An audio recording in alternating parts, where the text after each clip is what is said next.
Kenapa ini sebagian jenis? Ya beda. Apa? Ya beda orang. Jadi sebenarnya kan sebenarnya beda. Ini beda kan. Nah, beda season. Ya beda season beda orang. Bismillahirrahmanirrahim. Assalamualaikum warahmatullahi wabarakatuh. Kepada yang terhormat Bapak pimpinan kita, Bapak Daerah yang berhak, dan juga kepada para rekan-rekan tim medis yang telah hadir di tempat ini. Pada kesempatan ini, pada tanggal 24 Oktober 2022, kita akan kembali membahas tema tentang kritik dan analisis ilmiah kebodohan program vaksinasi penyakit mulut dan kuku atau PMK saat terjadi wabah penyakit mulut dan kuku atau PMK tersebut. Kepada Bapak narasumber kita, Bapak Dekan Muhammad Burhan, kami persilakan. Bismillahirrahmanirrahim. Allahumma shalli wa sallim wa rahmah wa barik ala sayyidina wa maulana Muhammad wa ala alihi wa sahbihi wa dzurriyyatihi wa ummatihi ajmain. Assalamualaikum warahmatullahi wabarakatuh. Rabbi zidni ilma warzuqni fahma, Rabbi ishrah li sadri wa yassir li amri wahlul 'uqdatam min lisani yafqahu qawli. Amin ya rabbal alamin.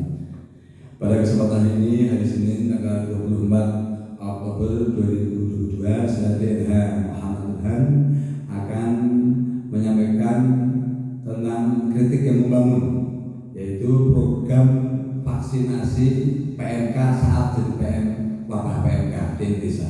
Ini programnya pemerintah. Jadi kalau menurut saya ini adalah program yang bodoh, konyol, dan salah.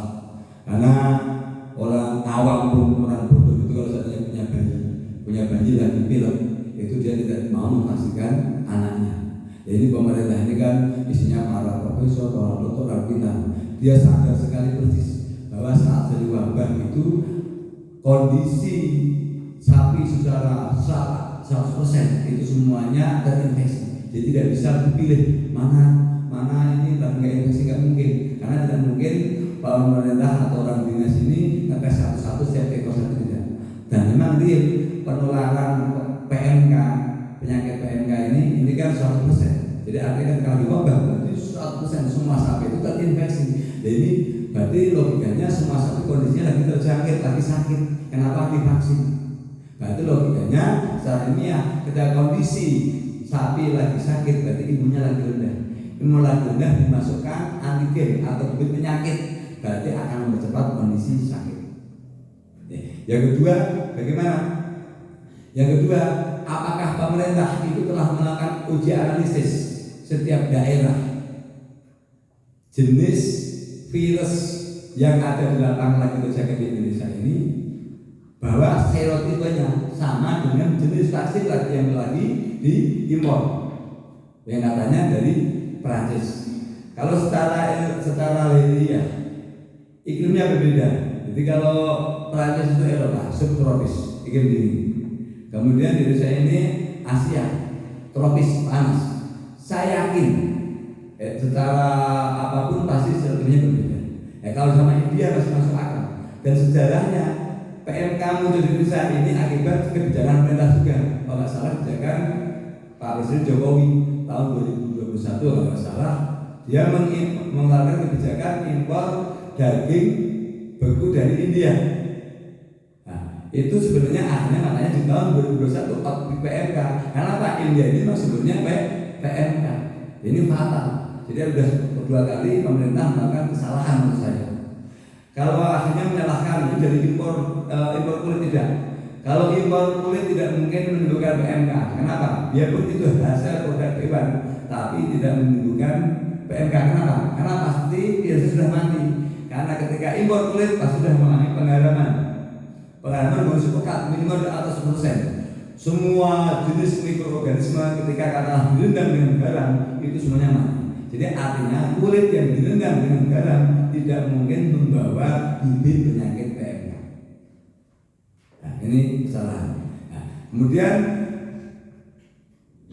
data yang saya sampaikan itu sekarang lagi terjadi di daerah Pantura, yaitu sekitar Pati, Rembang, kemudian Juwana, kemudian Blora, Ngawi, itu terjadi PMK kembali. Dan hampir rata-rata yang muncul PMK kembali itu daerah outbreak kemarin. Kemarin sudah hilang PMK itu di sekitar 1 September hampir hilang semuanya. Tinggal penyumbang secara total, insya Allah 6 bulan beres sudah sebenarnya. Tapi dinaikkan lagi penyakitnya oleh pemerintah dengan program vaksinasi itu. Hampir semua peternak yang memiliki sapi yang habis divaksin itu muncul klinis penyakit PMK. Nah ini pasti jenis baru. Kenapa jenis baru?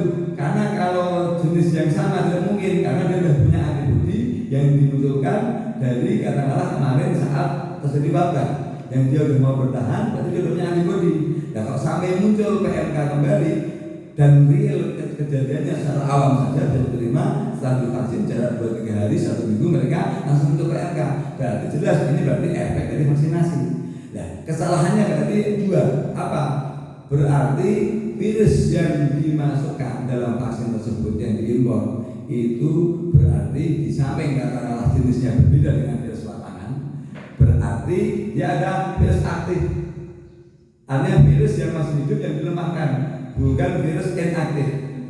Padahal harusnya virus yang dimasukkan ini harus virus inaktif yang sudah mati atau kill, sudah dimatikan. Ini virus yang hidup berarti ini ceroboh. Makanya pertanyaan saya, apakah sebelumnya pemerintah itu tidak katakanlah istilahnya menguji dulu jenis virusnya, keadaan virusnya hidup atau mati, kemudian seperti apa kondisi masyarakat outbreak di lapangan. Nah, kemudian yang analisis saya lagi aneh. Aneh kenapa? Saat terjadi outbreak di bulan Mei sampai bulan Agustus, Julinya puncak itu hampir semua masyarakat peternak itu mereka menangani PMK ini secara swasembada, secara mandiri. Obat, tenaga medis itu hampir sendiri, mereka obatnya beli sendiri.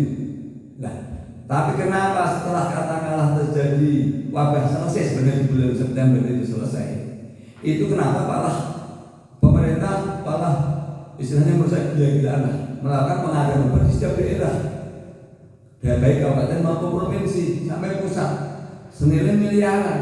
Kenapa? Kemana saat terjadi wabah?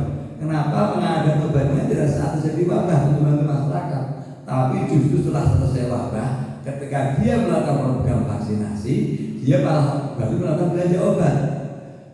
Tidak salah ketika saya menuduh, loh, apakah mereka sadar bahwa setelah vaksinasi ini akan terjadi wabah?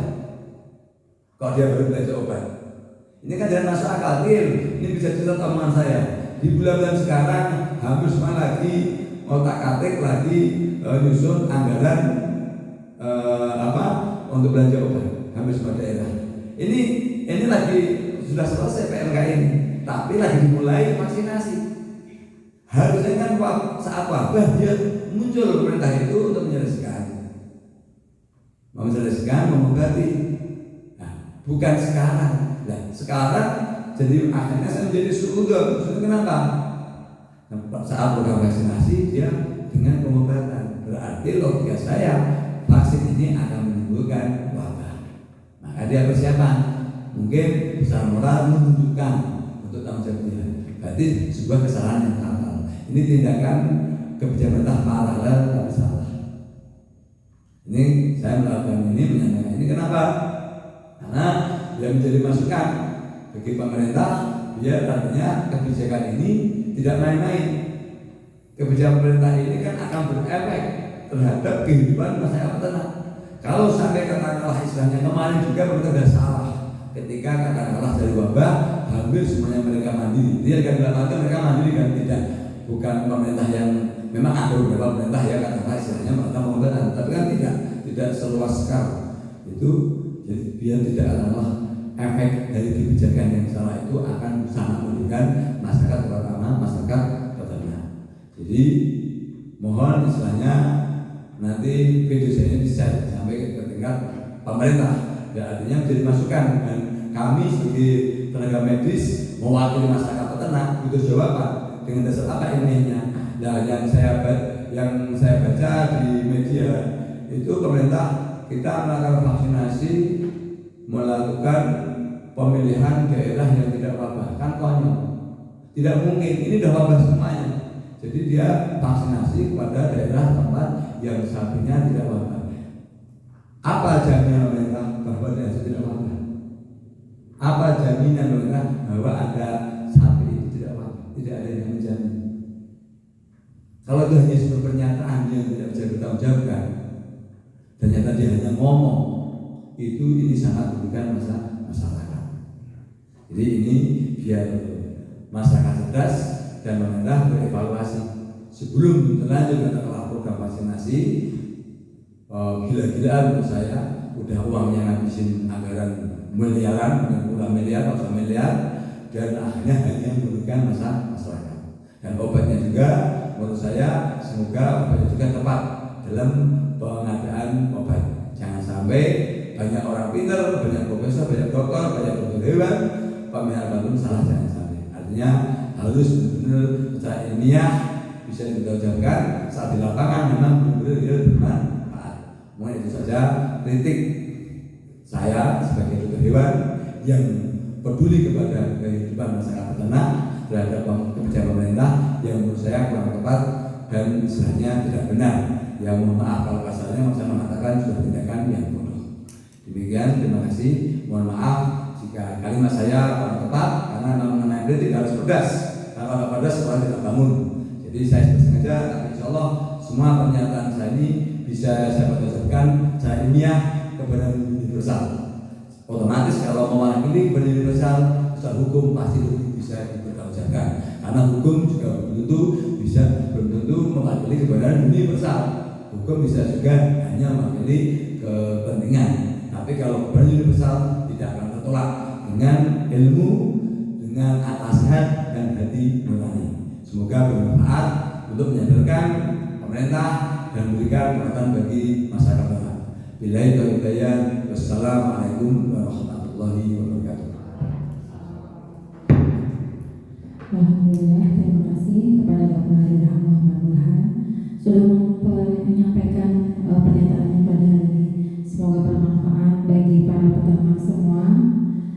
Pada umum sekian. Wassalamualaikum warahmatullahi wabarakatuh.